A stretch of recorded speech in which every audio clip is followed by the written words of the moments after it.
Ifemelu decided to stop faking an American accent on a sunlit day in July, the same day she met Blaine. It was convincing, the accent. She had perfected, from careful watching of friends and newscasters, the blurring of the T, the creamy roll of the R. The sentences starting with, so, and the sliding response of, oh really? But the accent creaked with consciousness. It was an act of will. It took an effort, the twisting of lip, the curling of tongue. If she were in a panic or terrified or jerked awake during a fire, she would not remember how to produce those American sounds. And so she resolved to stop on that summer day, the weekend of DK's birthday. Her decision was prompted by a telemarketer's call. She was in her apartment on Spring Garden Street, the first that was truly hers in America, hers alone, a studio with a leaky faucet and a noisy heater. In the weeks since she moved in, she had felt light-footed, cloaked in well-being, because she opened the fridge knowing that everything in it was hers, and she cleaned the bathtub knowing she would not find tufts of disconcertingly foreign roommate hair in the drain.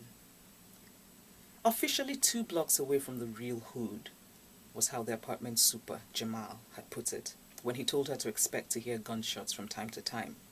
But although she had opened her windows every evening, straining and listening, all she heard were the sounds of late summer, music from passing cars, the high-spirited laughter of playing children, the shouting of their mothers. On that July morning, her weekend bag already packed for Massachusetts, she was making scrambled eggs when the phone rang.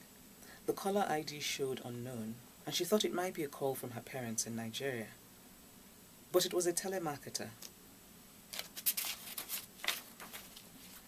A young male American who was offering better long-distance and international phone rates.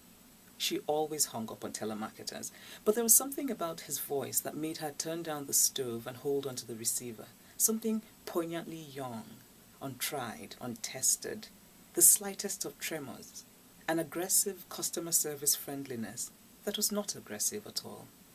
It was as though he was saying what he had been trained to say, but was mortally worried about offending her. He asked her how she was, how the weather was in her city, and told her it was pretty hot in Phoenix.